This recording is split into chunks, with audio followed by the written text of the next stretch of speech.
ha calado y ha llegado hasta nuestros días.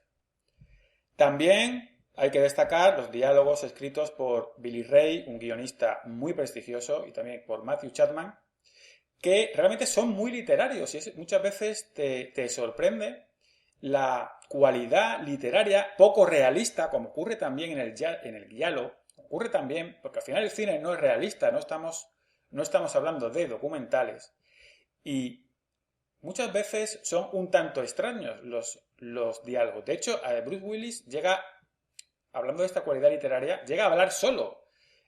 Al igual que en un libro, pues un personaje de una novela tiene un monólogo interior, ¿verdad? Para que conozcamos sus pensamientos. Aquí directamente el personaje habla solo y hace de narrador, lo cual es también interesante, aunque a otros les pueda sacar de la película. Un capítulo muy interesante de El color de la noche es la problemática postproducción que tuvo. Si bien durante el rodaje todo fue como la seda, incluso Bruce Willis se llevó bien con el director, cosa muy rara, porque Bruce Willis siempre ha tenido fama de problemático, de llegar, ser impuntual, de tener mal humor. Siempre ha habido bastantes problemas con los directores, incluso con compañeros de reparto. Pero aquí, sin embargo, y sorprendentemente se llevó muy bien con todo el mundo, incluido con el director. Pero todo esto, toda esta balsa de aceite se terminó cuando empezó la postproducción de la película. Porque aquí entraron en lucha dos montajes. El productor, Andrew Wagner, productor conocidísimo, no le gustó nada la versión que le presentó el director, sobre todo porque pensaba que era demasiado larga. Recordemos que estamos hablando de 140 minutos. Por lo que empezó a recortar minutos hasta dejar la película en 2 horas. Wagner recortó algunas de las escenas más subidas de tono, pero no se limitó a eso, sino que empezó a recortar las subtramas de los secundarios, que como decía antes, me parece una de las cosas más interesantes que tiene la película. Como resultado, la película no se comprendía la trama en ningún momento y así quedó patente en diferentes pruebas de pantalla, en proyecciones de prueba que hicieron. Richard Rush luchó duramente por su montaje de 140 minutos y en ningún momento dio su brazo a torcer y amenazó con quitar su nombre de los créditos si se estrenaba este montaje. Al final el director pues luchó tanto y sufrió tanto con esta historia que sufrió un ataque al corazón hasta el punto de que tuvo que ser hospitalizado y ya quedó un poco fuera de combate.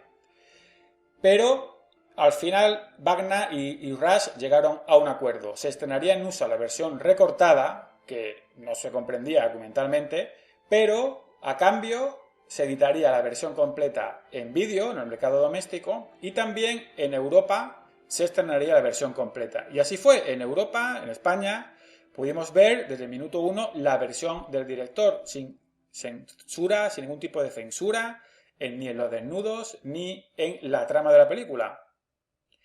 En el DVD español, pues también pervive la versión completa. La versión completa es la que predomina en el mercado doméstico, aunque también se editó la versión recortada. Y hay otra versión que, si bien podemos decir que es el Director Cut, porque es la versión larga, tiene algunos segundos recortados de las escenas más explícitas. Así que hay varias versiones de esta película circulando en los diferentes formatos. Finalmente, ni en Estados Unidos ni en Europa funcionó esta película. En Estados Unidos se puede entender porque, como decimos, esa versión tan recortada no se entendía en ningún momento. En Europa tampoco funcionó, pero también creo, en mi opinión, que la gente esperaba ver una especie de cinto básico y realmente la película era otra cosa. A pesar del gran fracaso comercial en cines, de hecho el director Richard Rush no volvió a dirigir, pasaron 14 años desde su película de Stuntman hasta El color de la noche y después de esta, pues su carrera terminó.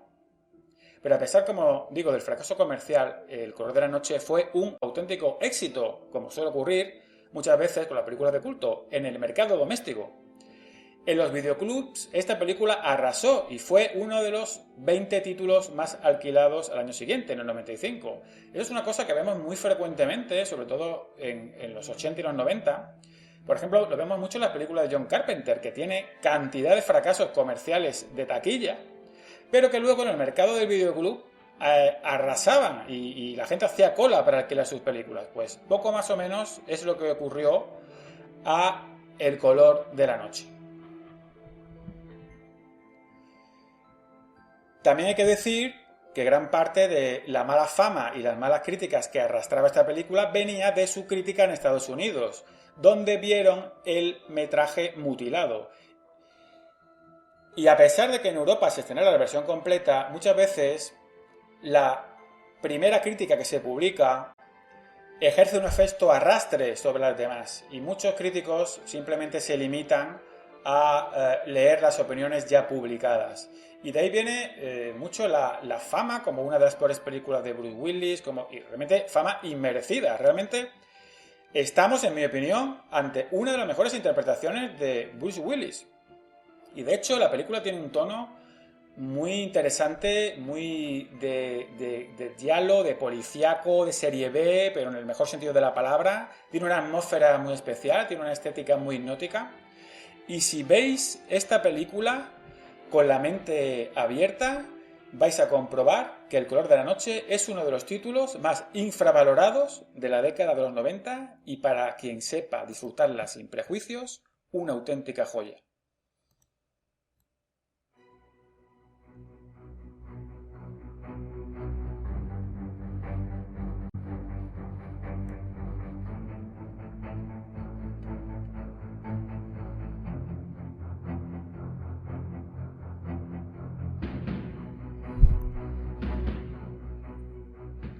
Gracias por vuestra atención y nos oímos en la próxima edición de Películas de Culto.